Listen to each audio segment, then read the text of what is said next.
السلام عليكم ورحمة الله وبركاته. الحمد لله الذي خلقنا فسوانا ومن علينا فهدانا وأطعمنا وسقانا وكفانا وآوانا وعافانا، وأشهد أن لا إله إلا الله وحده لا شريك له شهادة تنجينا في دنيانا وأخرانا، وأشهد أن سيدنا ونبينا محمدا عبد الله ورسوله أرسله ربه بالحق وبسنته هدانا، صلى الله تعالى عليه وعلى آله وصحبه صلاة يزول بها ما أهمنا وأشقانا. أما بعد فأعوذ بالله من الشيطان الرجيم. بسم الله الرحمن الرحيم. فمن ثقلت موازينه فأولئك هم المفلحون، ومن خفت موازينه فأولئك الذين خسروا أنفسهم في جهنم خالدون। আল্লাহ তাআলা ইরশাদ করেন, অতএব যাদের মিজানের পাল্লা ভারী হবে, নেকির পাল্লা ভারী হবে মিজানে, তারাই হচ্ছে কামিয়াব, সফল। আর মিজানের পাল্লায় যাদের নেকির ওজনটি হালকা হবে, তারা হচ্ছে সেই সকল লোক যারা নিজেদেরকে ক্ষতির মধ্যে নিমজ্জিত করলো, জাহান্নামে তারা চিরকাল থাকবে। ফরিজ বিন ইমরানের মসজিদে আয়োজিত আজকের কোরআনের এই মাহফিল উপস্থিত সম্মানিত দিনদার, ইমানদার, কোরআন প্রিয়, সুন্নাহ প্রিয়, ইসলাম প্রিয় আমার ভাইরা, সূরাতুল মুমিনুন থেকে দুটি আয়াত 102 এবং 103 নম্বর আয়াত তিলাওয়াত করে এর সহজ সরল বাংলা অনুবাদ উপস্থাপন করলাম। এই দুই আয়াতের আলোকে আমাদের সামনে অপেক্ষমান একটি নিশ্চিত আমাদের স্টেশন রয়েছে পরকালে, সেটা হচ্ছে মিজান। এই মিজান এর পাল্লায় কীরকম নেকির পাল্লা ভারী করা যায়, আর কোন কোন আমল করলে গুনাহের পাল্লা ভারী হয়ে যায়, এই সকল বিষয়ে আমরা আলোচনা উপস্থাপন করব ইনশাআল্লাহ। সম্মানিত ভাইরা, আহলুস সুন্নাহ ওয়াল জামাতের আকীদা হচ্ছে আল কিয়ামা সাআতু হক, কিয়ামত অবশ্যই সংগঠিত হবে এবং পরকালের বেশ কয়টা বিষয় সামনে আমার আপনার জন্য অপেক্ষা করছে, যার মুখোমুখি আমাদের প্রত্যেককে একা একই হতে হবে। প্রথম হচ্ছে মৃত্যু, মৃত্যু ছাড়া কারো পরকাল শুরু হবে না।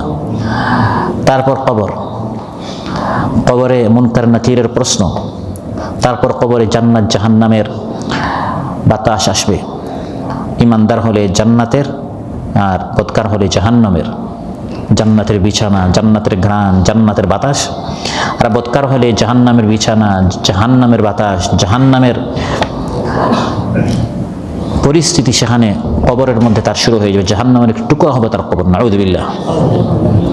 তারপর মহাসত্য পরকালের কয়েকটা বিষয় হচ্ছে কবর থেকে পুনরুত্থিত হওয়া, তারপর হাসর ময়দানে একত্রিত হওয়া, আমল নামা কারো ডান হাত দিয়ে কারো বাম হাত দিয়ে দেওয়া হবে, পুলসিরাত রয়েছে, হাউদে কাউসার রয়েছে। পিপাসাক্ত অবস্থায় হাউদে কাউসার থেকে যারা একবার পানি পান করবে আর লা ইয়াতমাউ বা'দাহা আবাদা, এরপরে আর কখনো তৃষ্ণার্ত হবে না। প্রত্যেক নবীর এক একটা হাউদ রয়েছে, আমার আপনার রাসূল সাল্লাল্লাহু আলাইহি সাল্লামের একটি হাউদ রয়েছে, যার নাম হচ্ছে আল কাউসার। এই প্রকারের যে কয়টা বিষয় গুরুত্বপূর্ণ, প্রত্যেকের মুখোমুখি হতে হবে অত্যন্ত ভয়ঙ্কর এক একটি পরিস্থিতি। আলোচ্যায় আল্লাহ তাআলা এই ধরনের একটি পরিস্থিতির কথা আলোচনা করেছেন, সেটি হচ্ছে মিজান। প্রত্যেক মানুষকে মিজানের মুখোমুখি হতে হবে। মিজান হচ্ছে পাল্লা, নেকির পাল্লা আছে আর বদ আমলের পাল্লা আছে, পাপ এবং পুণ্য, আমলে সালিহ এবং আমলুস সাইয়্যাত। আল আমলুস সালিহ আর আল আমলুস সাইয়্যি, এই দুইটার মাপা হবে। নেকির পাল্লাটি মাপে যদি আপনার ভারী হয়ে যায়, বান্দা জান্নাতে যাবে, আর পাপের পাল্লাটি যদি ভারী হয়ে যায়, বান্দা জাহান্নামে যাবে। আলোচ্যাত আল্লাহ তাআলা ইরশাদ করেন, ফামান সাকুলাত মাওয়াজিনুহু ফাউলাইকা হুমুল মুফলিহুন। ফামান সাকুলাত মাওয়াজিনুহু, যাদের নেকির পাল্লাটি ভারী হবে, সাকুলাত, সাকিল, ভারী হওয়াকে বলা হয়। মাওয়াজিনুহু, তার মিজান সমূহ, নেকির পাল্লাগুলো যদি ভারী হয়ে যায়, ফাউলাইকা হুমুল মুফলিহুন, এরাই হচ্ছে কামিয়াব। সুবহানাল্লাহ। এটি এমন কামিয়াবি যার পরে আর কোনো ব্যর্থতা নাই। ভাই আজকে লাইসেন্স, গাড়ির লাইসেন্সে আমি ফেল করেছি, ভাই টেনশন নাই, আরেক টেস্ট আছে। তার মানে এটা চূড়ান্ত ব্যর্থতা নয়, এই ব্যর্থতার পর আরেক সফলতার সম্ভাবনা আছে। এসএসসি এইচএসসিতে বা ভার্সিটিতে আপনি ফেল করেছেন, সমস্যা নাই, আরেক চান্স আছে, এবছর না হোক আগামী বছর, এবার না হোক আগামীবার। পরকাল সম্পর্কে আল্লাহ তাআলা বলেন, যার নেকির পাল্লা ভারী হয়ে গেল সে হচ্ছে প্রকৃত সফল, এরপর আর কোনো ব্যর্থতা নাই। অন্যদিকে ওয়ামান খাফফাত মাওয়াজিনু, খাফফাত খাফিফ বলে হালকাকে, যার নেকির পাল্লাটি হালকা হয়ে গেল, বদ আমলের পাল্লাটি ভারী হয়ে গেল, ফাউলাইকা আল্লাযীনা খাসিরু আনফুসাহুম, এরা হচ্ছে সেই সকল লোক যারা নিজেদেরকে ক্ষতির মধ্যে, খাসারার মধ্যে ফেলে দিল। ঠিকানা হচ্ছে ফি জাহান্নাম, কোথায় যেতে হবে? আর সেই জাহান্নামের কয়দিন বসবাস করবে? খালিদুন, চিরকাল অনন্তকালের জন্য জাহান্নামে যেতে হবে। নাউযুবিল্লাহ। নেকির পাল্লা আমাদের ভারী হোক, এটা আমরা সবাই চাই কিনা? কি কি আমল করলে নেকির পাল্লা ভারী হবে? প্রথম হচ্ছে তাওহীদ, কালিমাতুত তাওহীদ, লা ইলাহা ইল্লাল্লাহ, শিরক মুক্ত নেক আমল, তাহলে আপনার পাল্লাটা ভারী হবে। তাওহীদবাদী হতে হবে, লা ইলাহা ইল্লাল্লাহ, এটা ইতিকাদ, বিশ্বাস করতে হবে, এটা মুখে উচ্চারণ করে জিকির করতে হবে, আর এই কালিমার আলোকে জীবন যাপন করতে হবে, তাহলে আপনার নেকির পাল্লা ভারী হবে।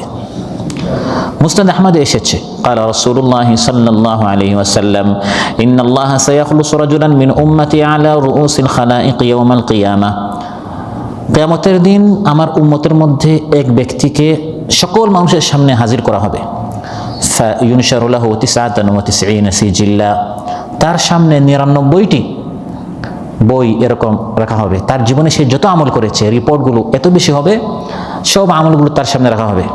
কুল্লু সিজিল্লিন মিথলু মাদ্দিল বাসার, এক একটি সিজিল রিপোর্ট হচ্ছে চোখ যতটুকু যায়, এত বড় বড় এক একটা আপনার রিপোর্ট বই হবে, খাতা হবে, এরকম 99টি বই তার সামনে রাখা হবে। সবগুলো তো শুধু গুনাহ আর গুনাহ,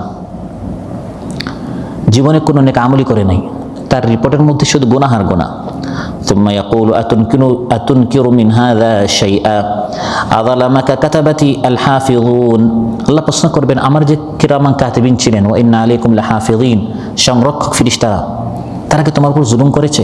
হে বান্দা, তুমি কি অস্বীকার করবে এই যে 99টি লিস্ট এখানে তালিকা করা হয়েছে, রিপোর্টের মধ্যে সব নোট করা হয়েছে, তুমি জীবনে যত গুনাহ করেছো, তোমার চোখ যতটুকু যায়, এরকম 1টা 2টা 5টা 10টা 99টা রিপোর্ট তোমার জীবনে কত গুনাহ তুমি করেছো, দেখেছো, শুনেছো, ভেবেছো, খেয়েছো, গিয়েছো, এসেছো, শুধু গুনাহ আর গুনাহ। তুমি করো নাই, ফেরেশতারা লিখে ফেলেছে, এরকম কি কিছু আছে? আমার ফেরেশতারা তোমার উপর জুলুম করেছে, এরকম কি কিছু আছে? ফায়াকুলু লা ইয়া রাব্বি, সে বলবে না না হে আল্লাহ, আমি স্বীকার করেছি সব গুনাহ আমি করেছি। ফায়াকুলু আলাকা উযরুন, আল্লাহ প্রশ্ন করবেন তোমাকে কোনো ওযর আছে? না জেনে করেছো, তোমাকে বাধ্য করা হয়েছে, এরকম কিছু? সে বলবে না না, লা ইয়া রাব, আমি সব জেনে শুনে স্বেচ্ছায় স্বজ্ঞানে বুঝে শুনে আমি সব করেছি, আমি স্বীকার করছি এটা আমি নিজের উপর জুলুম করেছি। তখন আল্লাহ তাআলা বলবেন বালা ইন্না লাকা ইনদানা হাসানাতুন ফাইন্নাহু লা যুলমাল ইয়াউম, সে তখন বুঝবে যে আমি তো নিশ্চিত ধ্বংস হয়ে গিয়েছি, আমার বাঁচার কোনো উপায় নেই, কারণ 99টি রিপোর্ট খাতা শুধু গুনাহ আর গুনাহ, কোনো নেকি নেই। তখন আল্লাহ তাআলা বলবেন না, তোমার একটা নেকি আছে, কারণ আজ কারো উপর কোনো অন্যায় জুলুম করা হবে না, তোমার একটি নেক আমল আমার নিকট আছে। ফাতুখরাজু বিতাকাতুন ফিহা, তখন একটি বিতাকা, আপনার আরব দেশে এসেছেন, বিতাকা মানে কি? কার্ড, আইডি কার্ডকে আরবিতে বলে বাতাকা শাখসিয়া, বাতাকা মানে কার্ড। সেই পরকালে সকল মানুষের সামনে আলা রুউসিল খালায়েক একটি বিতাকা বের করা হবে। সেই বাতাকার মধ্যে লেখা আছে আশহাদু আল্লা ইলাহা ইল্লাল্লাহ ওয়া আশহাদু আন্না মুহাম্মাদান আবদুহু ওয়া রাসূলুহু। ফায়াকুলু আহদির ওয়াজনাক, ফায়াকুলু উহদির ওয়াজনাক, তারপর বলা হবে যাও তোমার আমল ওজন করা হবে, সেখানে যাও। ফায়াকুলু ইয়া রাব মা হাযিহিল বিতাকা মা হাযিহিস সিজিল্লাত, হে আল্লাহ, মিজানের সামনে গিয়ে আমার আমল ওজন করে লাভটা কি? আমি তো বুঝতেছি 99টা আমার রিপোর্ট, সব গুনাহ আর গুনাহ, আর এখানে একটা কার্ডের মধ্যে লেখা আছে আমি জীবনে একবার বলেছিলাম আশহাদু আল্লা ইলাহা ইল্লাল্লাহ ওয়া আশহাদু আন্না মুহাম্মাদুর রাসূলুল্লাহ, আমার মিজানের পাল্লায় যাওয়ার দরকার নাই, আমি বুঝতে পারছি আমি ধ্বংস হয়েছি, কারণ এই এক কার্ডে কি আর হবে? আল্লাহ তাআলা বলবেন ফাইন্নাকা লা তুযলাম, আজ তোমার উপর কোনো জুলুম করা হবে না। ফাতুদাউ সিজিল্লাতু ফি কিফা, সকল রিপোর্টগুলো এই চোখ যতটুকু যায়, এত বড় বড় এক একটা রিপোর্ট, এরকম 99টি রিপোর্ট বই তার জীবনের সকল আমল নামাগুলো এক পাল্লায় রাখা হবে। ওয়াল বিতাকাতু ফি কিফা, আর ওই কার্ডটি যেখানে লেখা আছে লা ইলাহা ইল্লাল্লাহ মুহাম্মাদুর রাসূলুল্লাহ সেটা রাখা হবে আরেক পাল্লায়। ফাতাশাতিস সিজিল্লাত, সকল রিপোর্টগুলো উড়ে যাবে। সুবহানাল্লাহ। যখন ওড়া শুরু হবে তখন ওই ভারী পাল্লাটা আস্তে আস্তে কি হয়ে যাবে? হালকা হয়ে যাবে, উপরে উঠতে থাকবে।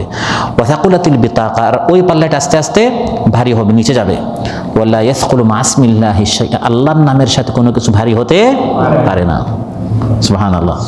তাহলে এই হাদিস থেকে যেটা আমরা জানলাম, শিখলাম, সেটা হচ্ছে মিজানের পাল্লায় সবচেয়ে ভারী হচ্ছে লা ইলাহা ইল্লাল্লাহ মুহাম্মাদুর রাসূলুল্লাহ। কিন্তু এটা জীবনে একবার হলেও বুঝে শুনে পড়তে হবে। এই বান্দার উপর আল্লাহ তাআলা একটা খাস রহম এবং দয়া করেছেন। এর অর্থ এটা নয় যে আপনি কালিমা পড়ে সারা জীবন গুনাহ করবেন। এই হাদিস দ্বারা এটা বোঝানো হয়েছে যে আল্লাহ তাআলা চাইলে হতে পারে এই বান্দা জীবনে এই কালিমাটি মনে প্রাণে পড়েছিল, আল্লাহর ভয়ে কোনো একবার পড়েছিল, ওটা আল্লাহ তাআলা কবুল করেছেন। কিন্তু কালিমা পড়ে সারা জীবন মন মতো চললেন, কালিমা মানলেন না। সাধারণ আল্লাহর নীতি হচ্ছে সব গুনাহের শাস্তি পেতে হবে। কিন্তু এই একটা ঘটনার মাধ্যমে এটা বোঝানো হচ্ছে যে কালিমার পাওয়ার কতটুকু। অনুরূপভাবে মিজানে অত্যন্ত ভারী হচ্ছে জিকির, অত্যন্ত ভারী হচ্ছে জিকির। বিশেষ করে কয়েকটা জিকির আমাদেরকে শেখানো হয়েছে, এই জিকিরগুলো হচ্ছে মিজানের পাল্লা অত্যন্ত ভারী। আপনি এই আমলগুলো করবেন আর আপনার মিজানের পাল্লা, নেকির পাল্লাটি ভারী হতে থাকবে। বুখারী মুসলিমে এসেছে ক্বালা রাসূলুল্লাহ সাল্লাল্লাহু আলাইহি ওয়াসাল্লাম কালিমাতানি হাবিবাতানি ইলার রহমান খাফিফাতানি আলাল লিসান সাকিলাতানি ফিল মিজান। রাসূল সাল্লাল্লাহু আলাইহি ওয়াসাল্লাম ইরশাদ করেন, দুটি কালিমা। কয় কালিমা? 30 পারা, 10 পারা, 1 পারা, অনেক কঠিন করতে বলে না, মাত্র 2 শব্দ বলতে টাকাও দিতে হয় না, সময় খরচ হয় না, সময় লাগে না, জানও দিতে হয় না, মালও দিতে হয় না, মাত্র 2টি শব্দ, উঠতে বসতে চলতে ফিরতে পড়বেন। এই 2টি কালিমা রহমানের নিকট অনেক প্রিয়। লিসান জবানে একবারে হালকা আর মিজানে অনেক ভারী। সুবহানাল্লাহ। শব্দ 2টি হচ্ছে সুবহানাল্লাহি ওয়া বিহামদিহি সুবহানাল্লাহিল আযীম। সুবহানাল্লাহি ওয়া বিহামদিহি সুবহানাল্লাহিল আযীম পড়বেন, জবানের জন্য অতি হালকা, রহমানের নিকট অতি প্রিয়, আর আপনার মিজানের পাল্লাকে অতি ভারী করে ফেলবে। আরেকটি জিকির হচ্ছে সহিহ মুসলিমে এসেছে ক্বালা রাসূলুল্লাহ সাল্লাল্লাহু আলাইহি ওয়াসাল্লাম ওয়ালহামদুলিল্লাহি তামলাউল মিজান। আলহামদুলিল্লাহ বললে মিজান ভারী হয়ে যায়। কিছু কিছু আমল অনেক ভারী, অনেক দামি, মিজানের পাল্লা সহজ ভারী হয়ে যায়। একটি হচ্ছে সুবহানাল্লাহি ওয়া বিহামদিহি সুবহানাল্লাহিল আযীম, আরেকটি হচ্ছে আলহামদুলিল্লাহ, শুধু আলহামদুলিল্লাহ। উঠতে বসতে চলতে ফিরতে, বাসে আছেন, গাড়িতে আছেন, আপনার এখান থেকে চাকরিতে যেতে, আপনার দোকানে যেতে, আপনার সাইডে যেতে এমনিতেই আধা ঘন্টা লাগেই। এটা আপনি আলহামদুলিল্লাহ বললেও আধা ঘন্টা যাবে, আলহামদুলিল্লাহ না বললেও সময়টা যাবে। এরকম অনেক সময় আমাদের জীবন থেকে এমনি যায়। অপেক্ষার সময় আপনি লাইনে দাঁড়িয়ে আছেন, 10 মিনিট লাগবে আপনার নাম্বার আসতে, হাসপাতালে আছেন বা কোনো অফিসে আছেন, আপনি এই 10 মিনিট আলহামদুলিল্লাহ বললেও যাবে, না বললেও যাবে। অপেক্ষার সময়গুলোতে শুধু, আর বাসের সময়, সিগন্যালের সময়, লাইনের সময়, এই সময়গুলোতে যদি আমরা এই জিকিরগুলো করি, এটার জন্য আলাদা কোনো টাকা খরচ করতে হয় না, প্ল্যানও বা আপনার পরিকল্পনা নিতে হয় না, অনেক কষ্ট করতে হয় না, উঠবস করতে হয় না, নামাজের জন্য আপনার দাঁড়াতে হয়, হজ উমরার জন্য আপনার মক্কাতুল মুকাররমায় যেতে হয়, টাকা খরচ করতে হয়, রোজার জন্য ফজর থেকে মাগরিব পর্যন্ত আপনার খাবার পানীয় ইত্যাদি বর্জন করতে হয়, কিছু করতে হয়। কিন্তু জিকির হচ্ছে অতি হালকা বিষয়, একটু ইচ্ছা করলে আপনি এই কাজগুলো করতে পারেন। আলহামদুলিল্লাহ তামলাউল মিজান ওয়া সুবহানাল্লাহি ওয়াল হামদুলিল্লাহি তামলাআনি আও তামলাউ মা বাইনাস সামাওয়াতি ওয়াল আরদ। সুবহানাল্লাহ আলহামদুলিল্লাহ বললে আসমান জমিনের মাঝখানের যত জায়গা পুরোটা আল্লাহ তাআলা নেকি দ্বারা ভরে দেন। তাহলে এত নেকি দিয়ে আমি কি করব? এত নেকি দিয়ে আমি কি করব? কিয়ামতের দিন এরকম অনেক বান্দা আসবে যাদের নেকি এবং বদ আমল হবে 50-50, না জান্নাতে যেতে পারে না জাহান্নামে। জান্নাতে যেতে হলে তো কমপক্ষে 51 দরকার, পাল্লাটি তো আপনার ভারী হতে হবে। জাহান্নামে যেতে হলে 51 দরকার, এখন না ওই দিকে না এই দিকে, ওই সময় তার এক নেকি অনেক দামি হবে। সুবহানাল্লাহ আলহামদুলিল্লাহ বলে আসমান জমিন বরাবর নেকি দেওয়া হচ্ছে, এত নেকি দিয়ে কি করবো? এমনও হতে পারে এক নেকির জন্য আপনি আটকা পড়ে যাবেন, কারণ একদিকে নেকি ইনকাম, আবার অনেক কারণে নেকি আপনার লস হয়। গীবত করলে নেকি আপনার ট্রান্সফার হয়ে যায়, অ্যাকাউন্ট থেকে আপনার অ্যাকাউন্ট থেকে আরেক অ্যাকাউন্টে চলে যায়। এই জন্য বেশি বেশি করে নেকি ইনকাম করতে হবে, উপার্জন করতে হবে। সহিহ মুসলিমে এসেছে হযরত জুবাইর রাদিয়াল্লাহু আনহু বলেন যে মহানবী সাল্লাল্লাহু আলাইহি সাল্লাম ফজরের নামাজ পড়ে তিনি মহানবী সাল্লাল্লাহু আলাইহি সাল্লামের স্ত্রী ছিলেন, আমাদের আম্মা জান উম্মুল মুমিনিন জুওয়াইরিয়া রাদিয়াল্লাহু আনহা। মহানবী সাল্লাল্লাহু আলাইহি সাল্লাম ফজরের নামাজ পড়ে আমার কাছ থেকে তিনি বের হলেন। যখন সূর্য উঠলো তিনি আমার নিকট ফিরে আসলেন, এসে দেখলেন যে ফজরের নামাজ পড়ে আমি আমার নামাজে বসে জিকির করছি, অনেক জিকির আমি করেছি। মহানবী সাল্লাল্লাহু আলাইহি ওয়াসাল্লাম এসে আমাকে প্রশ্ন করলেন, মা জিলতা আলাল হালিল্লাতি ফারাকতুকা আলাইহা, হে জুওয়াইরিয়া, আমি তো যাওয়ার সময় দেখলাম তুমি নামাজে ইবাদত করছো, অনেক জিকির করছো, এতক্ষণ তুমি কি এখানেই বসা? তিনি বললেন, হ্যাঁ, এতক্ষণ আমি এই নামাজে বসে বসে জিকির করছি। মহানবী সাল্লাল্লাহু আলাইহি ওয়াসাল্লাম ইরশাদ করলেন, আমি তোমার কাছ থেকে যাওয়ার পর লাকাদ কুলতু বা'দাকি আরবা কালিমাতিন সালাসা মাররাত, আমি তোমার এখান থেকে যাওয়ার পর 4টি কালিমা 3বার বলেছি। এটা হচ্ছে আরেকটা আমল, 4টি কালিমা 3বার।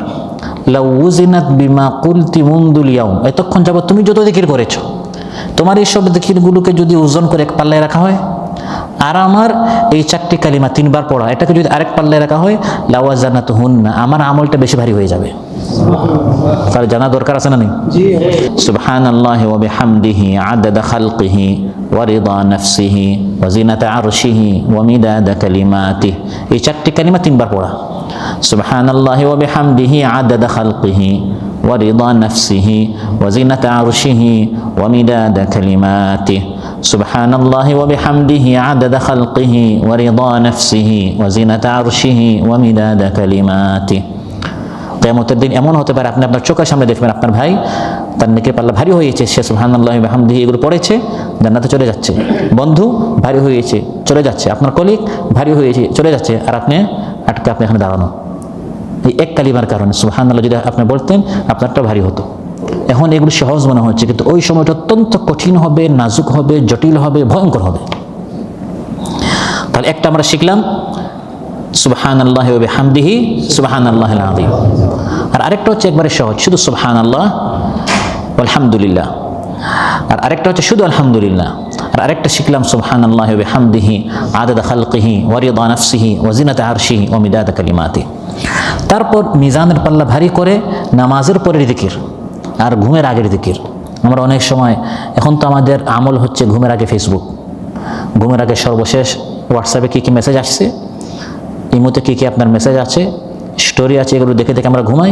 আর ঘুম থেকে উঠার জিকিরগুলো পড়ার আগে আমরা আগে হোয়াটসঅ্যাপ চেক করি, মেসেজ নতুন আসছে কিনা। এগুলো এখন আমাদের সবার দৈনন্দিন আমলে পরিণত হয়েছে, এগুলো আমাদের বাদ দিতে হবে। এগুলো ইহুদি খ্রিস্টানরা সুকৌশলে আমাদের ভিতরে ঢুকিয়ে দিয়েছে। আমাদের শেষ আমল হতে হবে এই সকল জিকির, আল্লাহর নাম নিয়ে ঘুমাতে হবে। বলা যায় না এটা আমার শেষ ঘুম হয়ে যেতে পারে। আর ঘুম থেকে উঠে প্রথম আল্লাহর নাম নিতে হবে, আলহামদুলিল্লাহিল্লাযী আহইয়ানা বা'দা মা আমাতানা ওয়া ইলাইহিন নুশুর। তাহলে আপনার মিজানের পাল্লা ভারী হবে। মুসনাদ আহমদ, তিরমিজি, আবু দাউদ, নাসাই, ইবনে মাজাহ সকল হাদিস গ্রন্থে একটা হাদিস এসেছে যে রাসূল সাল্লাল্লাহু আলাইহি ওয়াসাল্লাম ইরশাদ করেন, খাসলাতানি আও খাল্লাতানি লা ইউহাফিযু আলাইহিমা আবদুন মুসলিমুন ইল্লা দাখালাল জান্নাহ হুমা ইয়াসিরুন ওয়া মান ইয়ামালু বিহিমা কালিলুন। দুটি আমল যারা করবে তারা জান্নাতে চলে যাবে। আর এই আমল খাঁটি ইমানদার ছাড়া কেউ করে না। কাল রাসূলুল্লাহ সাল্লাল্লাহু আলাইহি ওয়াসাল্লাম, তিনি বলছেন এই আমলটার জন্য হিম্মত দরকার, সাহস দরকার, ইচ্ছা শক্তি দরকার। আমি করবো ইনশাআল্লাহ, তাহলে আপনি পারবেন। না হয় শয়তান আপনাকে অলস বানিয়ে ফেলবে, শয়তান আপনাকে ফেসবুকে ঘন্টার পর ঘন্টা বসে রাখবে। আর এই জিকির করতে যাবে, ঘুমাই যাবে, সকালে আপনার কি আছে, ডিউটি আছে, 2 মিনিট চলে যাবে। এর জন্য মহানবী সাল্লাল্লাহু আলাইহি ওয়াসাল্লাম বলেন, না, এটার জন্য একজন ইমানদারের ইমান দরকার। আব্দুল মুসলিম, খাঁটি ইমানদার ব্যক্তি হিম্মত করে এই আমলটা করবে। হুমা ইয়াসির, আমলটা সহজ। ওমান ইয়ামালু বিহিমা কালিল, যারা আমল করে এদের সংখ্যা কম। অধিকাংশরা শুধু শুনে, আমল করে না, কিন্তু আমল যারা করে তাদের সংখ্যা কম। সেটা হচ্ছে ইউসাব্বিহু ফি দুবুরি কুল্লি সালাতিন 10, প্রত্যেক নামাজের পর 10 বার সুবহানাল্লাহ বলা। এতদিন আমরা জানতাম 33 বার সুবহানাল্লাহ, 33 বার আলহামদুলিল্লাহ, 33 বার আল্লাহু আকবার। আর সব পূর্ণ করতে হবে লা ইলাহা ইল্লাল্লাহু ওয়াহদাহু লা শারীকা লাহু লাহুল মুলকু ওয়া লাহুল হামদু ওয়া আলা কুল্লি শাইইন কাদির। এটাও বিশুদ্ধ, সহিহ। কিন্তু মহানবী সাল্লাল্লাহু আলাইহি ওয়াসাল্লাম আমলের একাধিক অপশন দিয়েছেন, কারণ তিনি ছিলেন রাহমাতুল লিল আলামিন। আপনি একটা না পারলে আরেকটা পারবেন, একটা না শিখলে আরেকটা শিখবেন, পারলে ওটা করবেন 33 করে। আর যদি সেটা না পারেন আরেকটা আমল, এটা সহজ, না পারলে এটা করলে, এটাও বিশুদ্ধ হাদিস দ্বারা প্রমাণিত। সেটা হচ্ছে 10 বার সুবহানাল্লাহ, 10 বার আলহামদুলিল্লাহ, 10 বার আল্লাহু আকবার। কত হলো? 30 হলো। ইউসাব্বিহু ফি দুবুরি কুল্লি সালাতিন 10, প্রত্যেক নামাজের পর 10 বার সুবহানাল্লাহ, ওয়াহমাদু আশরা 10 বার আলহামদুলিল্লাহ, ওয়াইকাব্বিরু আশরা 10 বার আল্লাহু আকবার, ফাযালিকা খামসুনা ওয়া মিআতুন বিল লিসান। এই হলো 150 জবানে। কিভাবে? ফজরে 30, জোহরে 30, আসরে 30, 30 পাঁচে কত হয়? 150, 150। তো রাসূল সাল্লাল্লাহু আলাইহি ওয়াসাল্লাম ইরশাদ করেন জবানে 150 হলো, কিন্তু নেকির পাল্লায় ও আলফুন ওয়া খামসুমিআতিন ফিল মিজান, মিজানের পাল্লায় 1500 হবে। কেন? আল্লাহ তাআলা একে কত করে দেন? 10 করে দেন। তো 150 শূন্যের সাথে আরেক শূন্য বছর কত হবে? 1500 হয়ে যাবে। তাহলে এই আমলগুলো সহজ। আপনি সুবহানাল্লাহ সুবহানাল্লাহ আপনার এই মসজিদ থেকে যাওয়ার পথেও আপনি বলে ফেলতে পারবেন, যদি আপনার এমন তাড়াহুড়া হয় যে আপনার গাড়ি বাহিরে, আপনার বাস বাহিরে অপেক্ষা করছে, এগুলো চলতে চলতে আপনার বলা যায়। যদি উত্তম হচ্ছে বসে ফিকিরের সাথে জিকির করা। তারপর মহানবী সাল্লাল্লাহু আলাইহি ওয়াসাল্লাম ইরশাদ করেন ইযা আখযা মাদজাহু, আর যখন ঘুমাতে যাবে, ওয়াইকাব্বিরু আরবাআন ওয়া সালাসিন, যখন ঘুমাতে যাবে তখন 34 বার বলবে আল্লাহু আকবার, ওয়াহমাদু সালাসান ওয়া সালাসিন 33 বার বলবে আলহামদুলিল্লাহ, ওয়াইসাব্বিহু সালাসান ওয়া সালাসিন 33 বার সুবহানাল্লাহ, 33 বার আলহামদুলিল্লাহ, 34 বার আল্লাহু আকবার। মহানবী সাল্লাল্লাহু আলাইহি ওয়াসাল্লাম ইরশাদ করেন ফাযালিকা মিআতুন বিল লিসান, জবানে কত হলো? মিআ মানে কি? 100। 33, 33, 34 কত হয়? ঘুমানোর আগের আমল হচ্ছে 33 বার সুবহানাল্লাহ, 33 বার আলহামদুলিল্লাহ, 34 বার আল্লাহু আকবার। জবানে আপনার আমল হলো 100, আলফুন ফিল মিজান, মিজানে হবে কত? আলফ। তো মহানবী সাল্লাল্লাহু আলাইহি ওয়াসাল্লাম ইরশাদ করেন যে এই আমলটা যদি আপনি করেন আপনার বলা হবে 100, কিন্তু মিজানের পাল্লাই হবে 1000। এটা বিশুদ্ধ হাদিস, বিশুদ্ধ বর্ণনা। তাহলে এতদিন উলামায়ে কেরাম বলে নাই কেন? এতদিন উলামায়ে কেরামের জন্য বলে নাই কারণ সব আমল যদি আমাদেরকে শেখাতে যায় আমরা বলবো ইসলাম অনেক কঠিন বা এগুলো সম্ভব না। এর জন্য উলামায়ে কেরাম আমাদের সুবিধার্থে আমাদেরকে কুনুত উইতরের একটা দোয়া শিখিয়েছে। আপনারা দেখবেন এই দেশে আরেক দোয়া পড়ে আল্লাহুম্মা হদিনা ফিমান হাদাইত, আল্লাহুম্মা ইন্না নাহমাদুকা, ওটাও ঠিক আছে, এটাও ঠিক আছে। আমাদেরকে একটা শেখানো হয়েছে, এই দেশে আরেকটা শেখানো হয়েছে। মহানবী সাল্লাল্লাহু আলাইহি ওয়াসাল্লাম অনেক দোয়া করতেন, পুরো রাত তিনি নামাজ পড়তেন। এখন আমাদেরকে যদি সব শেখানো হয় আমাদের মাথা হ্যাং হয়ে যাবে, আমরা বলবো যে ভাই আমরা এত নামাজ পড়তে পারবো না। এই জন্য উলামায়ে কেরাম আমাদের সুবিধার্থে সহজের জন্য একটা দুইটা আমাদেরকে শেখায়, কিন্তু বর্ণনা অনেক আছে। কারণ বুখারী, মুসলিম, আবু দাউদ, তিরমিজি, নাসাই, ইবনে মাজাহ এরকম অনেক হাদিস গ্রন্থ, এগুলোতে কি আছে? এগুলোতে এই সকল হাদিস আছে, মাদ্রাসা এগুলো সব পড়ানো হয়। আর আমাদের সামনে সহজের জন্য এক দুইটা আমাদেরকে শেখানো হয়। তাহলে আমরা যেটা শিখলাম সেটা হচ্ছে মিজানের পাল্লা ভারী করার জন্য প্রথম হচ্ছে আশহাদু আল্লা ইলাহা ইল্লাল্লাহ ওয়া আশহাদু আন্না মুহাম্মাদান আবদুহু ওয়া রাসূলুহু, কালিমাতুত তাওহীদ। মিজানের পাল্লা ভারী করে দ্বিতীয় হচ্ছে জিকির, যেমন সুবহানাল্লাহি বিহামদিহি সুবহানাল্লাহিল আযীম, যেমন শুধু আলহামদুলিল্লাহ, যেমন সুবহানাল্লাহি বিহামদিহি আদাদা খালকিহি ওয়া রিদা নাফসিহি ওয়া জিনাতা আরশিহি ওয়া মিদাদা কালিমাতিহি। তারপর নামাজের পর 10 বার সুবহানাল্লাহ, 10 বার আলহামদুলিল্লাহ, 10 বার আল্লাহু আকবার। আর আরেকটা হচ্ছে ঘুমের আগে 33 বার সুবহানাল্লাহ, 33 বার আলহামদুলিল্লাহ, 34 বার আল্লাহু আকবার। মিজানের পাল্লাকে অতি ভারী করে আরেকটা আমল, অত্যন্ত সহজ আমল, সেটি হচ্ছে রাসূলুল্লাহ সাল্লাল্লাহু আলাইহি ওয়াসাল্লামের উপর সালাত ও সালাম পাঠ করা। اللهم صل على محمد وعلى ال محمد كما صليت على ابراهيم وعلى ال ابراهيم انك حميد مجيد। পুরোটা পড়তে যদি আপনার কঠিন হয়, কষ্ট হয়, শুধু এতটুকু পড়লেও হবে সাল্লাল্লাহু আলাইহি ওয়াসাল্লাম, সাল্লাল্লাহু আলাইহি ওয়াসাল্লাম। মহানবী সাল্লাল্লাহু আলাইহি ওয়াসাল্লাম ইরশাদ করেন, ইমাম কুরতুবী রাহিমাহুল্লাহ তার তাফসীরে এনেছেন, তাফসীরে কুশাইরি থেকে এই বর্ণনা উল্লেখ করেছেন যে কিয়ামতের দিন এমন অনেক সময় হবে যে ঈমানদারের নেকির পাল্লা একবার হালকা হয়ে যাচ্ছে, উঠানো হচ্ছে, এইদিকে নেকি এইদিকে গুনাহ উঠানো হচ্ছে। কখনো দেখা যাবে গুনাহটা ভারী হয়ে যাচ্ছে, কখনো নেকিটা ভারী হয়ে যাচ্ছে, এরকম উঠানামা করতেছে। আর মন তো শুধু আপনার কাঁপতেছে যে কোনোভাবে যদি গুনাহটা ভারী হয়ে যায় জাহান্নামে চলে যেতে হবে, ভয়ঙ্কর জাহান্নামে। যেন মন চাইবে আর মনে মনে সে বলবে হে আল্লাহ কোন রকম যেন আমার নেকির পাল্লাটি কি হয়? ভারী হয়। এমন হবে যে এক ব্যক্তির নেকির পাল্লাটি হালকা হয়ে যাচ্ছে, আর রাসূল সাল্লাল্লাহু আলাইহি ওয়াসাল্লাম তখন উম্মতকে বাঁচানোর জন্য তিনি পেরেশান হয়ে শুধু ঘুরতে থাকবেন। একবার মিজানে, একবার পুলসিরাতে বলবেন আল্লাহুম্মা সাল্লিম সাল্লাম, আল্লাহ আমার উম্মতকে বাঁচাও, আমার উম্মতকে বাঁচাও। তিনি পেরেশান হয়ে এক সাইড থেকে আরেক সাইডে শুধু দৌড়াদৌড়ি করবেন। মহানবী সাল্লাল্লাহু আলাইহি ওয়াসাল্লাম যখন দেখবেন যে আমার এক উম্মতির তার নেকির পাল্লাটি একটু হালকা হয়ে যাচ্ছে, তখন মহানবী সাল্লাল্লাহু আলাইহি ওয়াসাল্লাম একটি বাতাকা বের করবেন, একটি কাঠ বের করবেন, বাতাকাতান কাল উনমুলাতি ফায়ুলকিয়া ফি কাফাতিল মিজান। এই আঙ্গুলের অগ্রভাগ যতটুকু এরকম ছোট্ট একটা বাতাকা বের করবেন এবং ওই কাঠটি তিনি মিজানের পাল্লায় ফেলবেন। ফেলার সঙ্গে সঙ্গে ফাতারজাহুল হাসানাত, নেকির পাল্লাটি সঙ্গে সঙ্গে অনেক ভারী হয়ে যাবে। তখন আল আব্দুল মুমিন, ওই নেককার বান্দা বলবে লিন্নবী সাল্লাল্লাহু আলাইহি ওয়াসাল্লাম বিআবি আনতা ওয়া উম্মি মা আহসানা ওয়াজহুক ওয়া মা আহসানা খালকুক ফামান আনতা। আমার বাবা মা আপনার জন্য কুরবান, আপনার চেহারা কত সুন্দর, আপনার সৃষ্টি কত সুন্দর, আপনি কে? তিনি বলবেন আনা মুহাম্মদ, আমি হচ্ছে মুহাম্মদ সাল্লাল্লাহু আলাইহি ওয়াসাল্লাম, নবিয়্যুক, আমি তোমার নবী।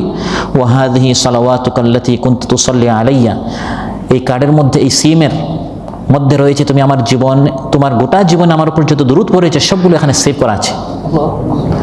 কাদ ওয়াফাইতুকা আহওয়াজা মা তাকুনু ইলাইহি, এগুলো আমি সেভ করে রেখেছিলাম বিপদের সময় তোমার কাজে আসার জন্য। এখন সবচেয়ে তোমার জীবনের নাজুক সময়, কঠিন সময়, যখন তোমার এক একটা নেকি তোমার দরকার, তোমার জীবনে তুমি যত দুরূদ পড়েছো, সালাত ও সালাম পাঠ করেছো, সবগুলো আমি সেভ করে এখানে ফেললাম। সঙ্গে সঙ্গে তোমার নেকির পাল্লা কি হয়ে গেল? ভারী হয়ে গেল। আরেকটি গুরুত্বপূর্ণ আমল হচ্ছে সন্তান মারা গেলে এর উপর সবর করা। হাদিসের মধ্যে এসেছে, যদি কোনো বান্দার সন্তান মারা যায় এবং সে সবর করে, হায় হুতাশ না করে, আল্লাহকে গালাগালি করা, ভাগ্যকে আপনার অভিশাপ করা, এগুলো না করে বরং সে যদি সবর করে, তাহলে এই সন্তান মারা যাওয়ার পর সবর করা এটা নেকির পাল্লাকে অতি ভারী করে ফেলে। মুসনাদ আহমদে এসেছে যে রাসূল সাল্লাল্লাহু আলাইহি ওয়াসাল্লাম ইরশাদ করেন, খামসুন মা আথকালাহুন্না ফিল মিজান, পাঁচটি আমল মিজানের পাল্লায় কতই না ভারী। লা ইলাহা ইল্লাল্লাহ, এক নম্বর হচ্ছে লা ইলাহা ইল্লাল্লাহ, 2 আল্লাহু আকবার, 3 ও সুবহানাল্লাহ, 4 আলহামদুলিল্লাহ, আর 5 ওয়াল ওয়ালাদুস সালিহু ইউতাওয়াফা ফায়াহতাসিবুহু ওয়ালিদা, নেক সন্তান মারা যায়, বাবা মা তার জন্য সবর করা। এটা হচ্ছে আমল যার মাধ্যমে মিজানের পাল্লা কি হয়? ভারী হয়। মিজানের পাল্লা ভারী হওয়ার অন্যতম আরেকটি আমল হচ্ছে জানাজায় শরীক হওয়া। জানাজায় শরীক হলে মিজানের পাল্লা এক ধরনের ভারী হবে, আর শরীক হওয়ার পর জানাজার নামাজ পড়ে কবর পর্যন্ত, দাফন পর্যন্ত পৌঁছলে আপনার পাল্লা আরো বেশি ভারী হবে। মুসনাদ আহমদে এসেছে, قال رسول الله صلى الله عليه وسلم من تبع جنازة حتى يصلى عليها ويفرغ منها فله قيراطان ومن تبعها حتى يصلى عليها فله قيراط, যে ব্যক্তি জানাজার নামাজ পড়া পর্যন্ত শরীক হবে তার জন্য মিজানের পাল্লায় পাহাড় বরাবর, এক পাহাড় বরাবর তার জন্য নেকি রয়েছে। আর যে ব্যক্তি জানাজার নামাজ পড়ে কবর পর্যন্ত সে ব্যক্তি যাবে, তার জন্য 2 পাহাড় বরাবর নেকি মিজানের পাল্লায় রয়েছে। তাহলে নামাজ পড়লে এক পাহাড়, নামাজ পড়ে আপনি চলে যান নাই, বরং আপনি কবর পর্যন্ত থাকলেন, তখন এই বান্দার জন্য 2 পাহাড় বরাবর নেকি রয়েছে। ওয়াল্লাযী নাফসু মুহাম্মাদিন বিয়াদিহি লাহু আথকালু ফি মিজানিহি মিন উহুদ, আল্লাহর কসম করে আমি নবী বলছি যে এই এক একটি পাহাড় হচ্ছে উহুদ পাহাড় থেকে আর বেশি ভারী মিজানের পাল্লায়। সুবহানাল্লাহ। আরেকটি গুরুত্বপূর্ণ আমল হচ্ছে হুসনুল খুলুক, উত্তম চরিত্র, সুন্দর ব্যবহার। মহানবী সাল্লাল্লাহু আলাইহি ওয়াসাল্লাম ইরশাদ করেন, তিরমিজিতে এসেছে, মা মিন শাইইন আথকালু ফি মিজানিল মুমিনি ইয়াউমাল কিয়ামাহ মিন হুসনিল খুলুক ওয়া ইন্নাল্লাহা ইউবগিদুল ফাহিশাল বাযী, কিয়ামতের দিন মিজানের পাল্লাকে সবচেয়ে বেশি ভারী করবে উত্তম চরিত্র, হাসি মুখী, মুচকি হাসি, সুন্দর ব্যবহার, নরম ব্যবহার। নামাজ পড়তে পড়তে শেষ আপনার কপালে দাগ, কিন্তু মানুষ আপনাকে দেখতে পারে না আপনার আচরণের কারণে, ব্যবহারের কারণে। রোজা আপনি নফল রোজা রাত দিন রাখেন, রমজান ছাড়া সবসময় আপনি শুধু রোজা রাখেন, কিন্তু আপনার ব্যবহার তো খারাপ, মিজানের পাল্লা হালকা হয়ে যাবে। মহানবী সাল্লাল্লাহু আলাইহি ওয়াসাল্লাম ইরশাদ করেন যে মিজানের পাল্লাকে সবচেয়ে বেশি ভারী করে হুসনুল খুলুক, সুন্দর ব্যবহার, সুন্দর আচরণ। আল্লাহ তাআলা আমাদের সবাইকে তৌফিক দান করুন। আরেকটি গুরুত্বপূর্ণ আমল মিজানের পাল্লাকে ভারী করে, সেটি হচ্ছে আল্লাহর পথে খরচ করা, আল্লাহর পথে ব্যয় করা।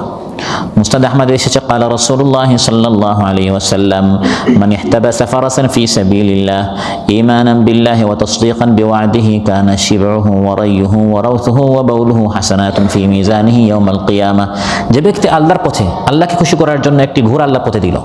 এখন মনে করেন একজন একটা বাহন আল্লাহর পথে দিল, একটা সাইকেল, একটা বাইক, একটি গাড়ি, যার যতটুকু সাধ্য আল্লাহর পথে সে একটা জিনিস খরচ করলো। মহানবী সাল্লাল্লাহু আলাইহি ওয়াসাল্লাম ইরশাদ করলেন, এই ঘোড়া আল্লাহর পথে খরচ করার কারণে কিয়ামতের দিন এই ঘোড়ায় যা খাবে, এই ঘোড়ায় যা পান করবে, এই ঘোড়ার গোবর, এই ঘোড়ার পেশাব, সবগুলো এই ইমানদার ব্যক্তির মিজানের পাল্লায় উঠানো হবে। কারণ এই ঘোড়াকে সে আল্লাহর পথে খরচ করেছে। তো একটা গাড়ি যদি আপনি দেন, এই গাড়ির যত পেট্রোল, পানি, অয়েল, এই সবগুলো এই মিজানের পাল্লায় উঠানো হবে। একটা বাইক দিলেন, এই বাইকের উপর যা খরচ করা হবে সবগুলো সে তার মিজানের পাল্লায় উঠানো হবে। আল্লাহর পথে খরচ করলে কোনো লস নাই, শুধু লাভ আর লাভ, অটো শুধু বাড়তে থাকে। সুবহানাল্লাহ। আল্লাহ তাআলা বলেন, ফামান সাকুলাত মাওয়াজিনু, এভাবে যাদের মিজানের নেকির পাল্লা ভারী হবে, ফাউলাইকা হুমুল মুফলিহুন, এরাই হচ্ছে কামিয়াব। তাফসীর ইবনে কাসীর এসেছে যে মিজানের পাল্লায় যখন মানুষকে দাঁড় করানো হবে আর সামনে মিজান হবে, তার আমলগুলো উঠানো হবে, আপনার 50, 60, 70 বছরের আমলগুলো উঠানো হচ্ছে, তখন তখন একজন ফেরেশতা সেখানে থাকবেন। ইন্না লিল্লাহি মালাকান মুওয়াক্কালান বিল মিজান, ওই মিজানের পাশে একজন ফেরেশতা থাকবে। ফায়ুতা বিবনি আদম, বনি আদমকে আনা হবে। ফায়ুকাফু বাইনা কাফাতাইল মিজান, বনি আদমকে এই দুই পাল্লার মাঝখানে রাখা হবে। একটা দাড়ি পাল্লার, একটা মিজানে দুটি পাল্লা থাকে, মাঝখানে বনি আদম আর ওখানে ওই ফেরেশতা। ফাইন সাকুলা মিজানু, তার নেকির পাল্লা যদি ভারী হয়ে যায় তখন ওই ফেরেশতা চিৎকার করে একটি কথা বলেন, সকল মানুষ সেটা শুনে। নাদা মালাকুন বিসাউতিন ইয়াসমাউল খালাইক সাইদা ফুলানুন সাআদাতান লা ইয়াশকা বা'দাহা আবাদা। ওই ফেরেশতা চিৎকার করে এমন কথা বলেন, ইয়াসমাউল খালাইক, সকল মানুষ সেটা শুনে। সাইদা ফুলান, এই ব্যক্তি আল্লাহর এই বান্দা সৌভাগ্যবান হয়েছে, কামিয়াব হয়েছে। সাআদাতান, এমন কামিয়াব, লা ইয়াশকা বা'দাহা আবাদা, এরপরে আর কোনো নাকামি নাই, ব্যর্থতা নাই। সুবহানাল্লাহ। আপনার যখন ভালো রেজাল্ট নিয়ে আপনি আসেন, আপনি শুধু সবাইকে দেখান, তো কয়জনকে আপনি দেখাবেন, কয়জনকে আপনি বলবেন? ওই সময় ওই ফেরেশতা সবাইকে বলে দিবে যে আপনার চেহারা উজ্জ্বল হয়েছে, আপনি সৌভাগ্যবান হয়েছেন, আপনার রেজাল্ট ভালো হয়েছে। সুবহানাল্লাহ। ওয়া ইন খাফফা মিজানু, আর যদি মিজান পাল্লা হালকা হয়ে যায়, নাদা মালাকুন বিসাউতিন ইয়াসমাউল খালাইক, ওই ফেরেশতা তখন জোরে বলেন, সকল মানুষ শুনবে, আপনার বন্ধুরা শুনবে, স্ত্রী শুনবে, সন্তান শুনবে, বাবা মারা শুনবে, সবাই শুনবে। শাকিয়া ফুলান শাকাওয়াতান লা ইয়াসআদু বা'দাহা আবাদা, এই বান্দা নাকাম হয়েছে, ব্যর্থ হয়েছে, এমন ব্যর্থতা যার পরে আর কোনো সফলতা কামিয়াবি নেই। আল্লাহ তাআলা আমাদের সবার নেকির পাল্লা যেন ভারী হয়, আমাদের সবার নেকির পাল্লা ভারী যেন হয় এবং হালকা হওয়া থেকে আল্লাহ তাআলা সবাইকে হেফাজত করো। নেকির পাল্লা ভারী, তাদের কথা বলার পর পরের আয়াতে আল্লাহ তাআলা সেই সকল লোকদের কথা বলছেন যাদের পাল্লা হালকা হয়, যাদের বদির গুনাহের পাল্লাটি ভারী হয়। আল্লাহ বলছেন, ওমান খাফফাত মাওয়াজিনুহু فأولئك الذين خسروا أنفسهم في جهنم خالدون, যাদের নেকির পাল্লা হালকা হবে তাদের ঠিকানা হচ্ছে জাহান্নাম। তারা নিজেদেরকে ক্ষতিতে ফেলেছে, দুনিয়াতে শুধু টাকা পয়সা বাড়ানোর জন্য, নিজের সম্মান বাড়ানোর জন্য, নিজের নাম খ্যাতি বাড়ানোর জন্য, কিন্তু কিছু তো আপনার বাড়ে না। আপনি সর্বহারা হয়েছেন, আপনি সব হারিয়েছেন। খাসিরু আনফুসাহুম ফি জাহান্নাম খালিদুন, ঠিকানা হবে জাহান্নাম। মিজানের পাল্লা হালকা হবে কেন? প্রথম হচ্ছে শিরিক। প্রথম কি? এক পাল্লায় শিরিক, আর এক পাল্লায় জীবনে যত ভালো কাজ করেছে, হাসপাতাল বানিয়েছে, ব্রিজ বানিয়েছে, রাস্তাঘাট করে দিয়েছে, অসুস্থকে দেখতে গিয়েছে, ঋণগ্রস্তদের ঋণ পরিশোধ করে দিয়েছে, এক শিরকের কারণে আল্লাহ বলেন, ওয়াকাদিমনা ইলা মা আমিলু মিন আমাল ফাজআলনাহু হাবাআম মানসুরা, আমি সব আমলকে ধুলিকণার মতো উড়িয়ে দিব। এগুলো মিজানের পাল্লায় কোনো স্থান পাবে না। তাহলে শিরকের কারণে সব নেক আমল, ভালো কাজগুলো ধ্বংস হয়ে যায়, বদ আমলের পাল্লাটি ভারী হয়, নেক আমলের পাল্লাটি হালকা হয়ে যায় শিরকের কারণে। দুই নম্বর হচ্ছে গুনাহের কারণে। যত গুনাহ করবেন গুনাহের পাল্লা কি হবে? ভারী হবে, নেকির পাল্লা হালকা হবে।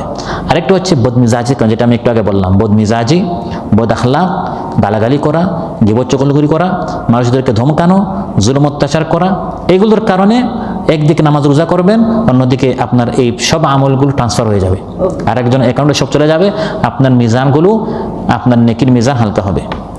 আরেকটি হচ্ছে নেক আমল আছে কিন্তু আমাদের মধ্যে রিয়া, মানুষকে দেখানোর ইচ্ছা, প্রদর্শন ইচ্ছা, এর কারণে আপনার মিজান কি হয়ে যাবে? নেকির পাল্লাটি হালকা হয়ে যাবে। আল্লাহ তাআলা বলেন, ফাউলাইকা আল্লাযীনা খাসিরু আনফুসাহুম, এরা নিজেদেরকে ক্ষতিতে ফেলেছে, এমন কাজ করেছে যার মাধ্যমে তার ক্ষতি হচ্ছে। সে নিজেকে লাভবান করার কাজ করে নাই, ঈমান আনে নাই, নেক আমল করে নাই। ফি জাহান্নাম খালিদুন, তারা জাহান্নামে চিরকাল থাকবে। সমাজ ভাইয়েরা, আজকের আলোচনা আমরা যে করলাম, এটা আমাদের জীবনের একটি সময় এর মুখোমুখি হতেই হবে। এটাকে বাইপাস করে জান্নাতে বা জাহান্নামে যাওয়ার বান্দার কোনো সুযোগ নাই। প্রত্যেক মানুষকে, যেরকম ইমিগ্রেশন না করে প্লেনে উঠা যায়, ইমিগ্রেশন করেন না প্লেনে চলে গেছে, এয়ারপোর্ট ছাড়াই প্লেনে চলে গেছে, আর সম্ভব নয়। এর মুখোমুখি হতেই হয়, ইমিগ্রেশন অফিসারের মুখোমুখি হতেই হয়। ঠিক তেমনিভাবে এগুলো হচ্ছে সামনের ইমিগ্রেশন, প্রত্যেকটির মুখোমুখি হতেই হবে। মুনকার নাকিরের প্রশ্ন, আমলনামা রিপোর্ট হয় ডানে বা বামে, ঠিক তেমনিভাবে মিজান, আমলগুলো মিজান উঠানো হবে। ফামান সাকুলাত মাওয়াজিনুহু ফাহুয়া ফি ঈশাতির রাদিয়াহ ওয়া মান খাফফাত মাওয়াজিনুহু ফাউম্মুহু হাওিয়া, তার ঠিকানা হচ্ছে জাহান্নাম। আল্লাহ সুবহানাহু ওয়া তাআলা আজকে আমরা যে আলোচনা করলাম, আমাদের সবাইকে আমল করার তৌফিক দান করুন।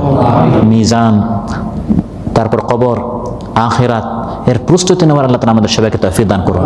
আমরা যেন বেশি বেশি করে নেক আমল করতে পারি, বদ আমল থেকে যেন আমরা দূরে থাকি। আল্লাহ তাআলা আমাদের সবাইকে তৌফিক দান করুন।